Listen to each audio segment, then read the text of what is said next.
লাইফে তুমি যদি ভালো থাকতে চাও, অভিযোগ কমাও, তোমার নিজের প্রতি অভিযোগ কমাও, তোমার যেগুলো লাইফে পাও না ওগুলো ছেড়ে দাও, যা পাওনায় হয় নাই লাইফে ওটা বাদ। ভবিষ্যতে কি করবা সেটার জন্য ফোকাস করো। পৃথিবীতে ধরো মানে অনেক কিছু মিরাকেল ঘটে, অনেকে অনেক কিছু পায় না, অনেকে অনেক কিছু না চাইতেও পায়।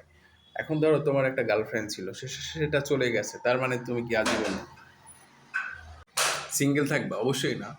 পৃথিবীতে শূন্যস্থান কখনোই কিন্তু খালি থাকে না, পূর্ণ হয়। So, জগতে তুমি যদি ভালো থাকতে চাও, সবসময় নিজেকে আত্মবিশ্বাসী রাখো।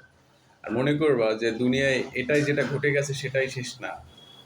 মানে যেটা ঘটে ওটার বিপরীতে অনেক কিছু ঘটে, হতে থাকে অনেক কিছু। কখনোই কোনো কিছু ভেঙে পড়বে না, ভেঙে পড়লেই সমস্যা।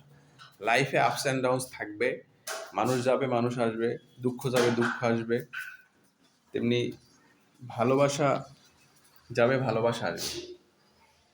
প্রচুর টাকা ইনকাম করো, নিজেকে সময় দাও, নিজের স্বাস্থ্যের প্রতি গুরুত্ব দাও, নিজের মা বাবাকে সম্মান করো, নিজের ভাই বোনকে ভালোবাসো। আশেপাশে যে তোমাকে ভালোবাসবে তাকে তুমি ভালোবাসবা, যে তোমাকে হেল্প করবে তাকে তুমি হেল্প করবা। ব্যাস। আর আমার টিকটক অ্যাকাউন্টে ফলো দিবা।